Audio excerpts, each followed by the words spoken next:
Hello and welcome guys to a new tutorial. Today you'll learn how to automatically monitor low stock levels in Shopify using the n8n, so you never run out of the products again.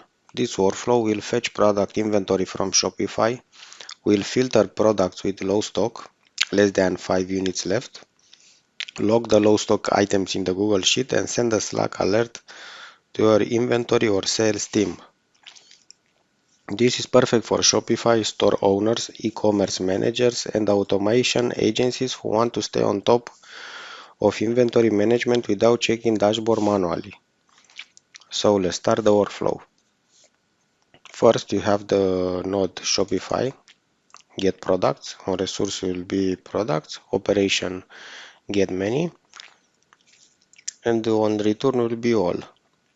His purpose is to retrieve all the products and their current inventory levels from your Shopify store. This node fetches every product title, SKU, and available quantity, which is needed to determine which items are running low on the stock. After that, you'll have the if node. His purpose is to filter products with inventory levels below your chosen thresholds, for example, 5. Let's open this node. So you see here JSON variant inventory quantity smaller than 5. We'll go to the true branch on the Google Sheets and also on the Slack node. So if a product had less than 5 items in stock, the workflow continues to the true branch. Otherwise, on the false, you'll stop.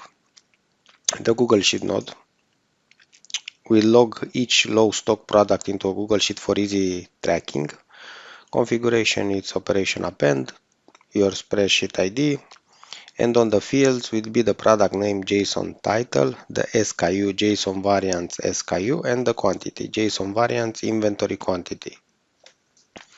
It creates a list of all low stock products in your sheets, updated automatically each time the workflow runs. And the last node, the Slack node. Its purpose is to send an instant Slack notification to your inventory or sales teams. You see the channel inventory alerts. And on the text will be like this: low stock alert, product, JSON title, SKU, JSON variant SKU, quantity left, how much quantity remain. Your team receives an immediate Slack alert whenever a product stock falls before your threshold. So this is all for today, guys. Don't forget to like and subscribe, and see you on the next video. Bye bye.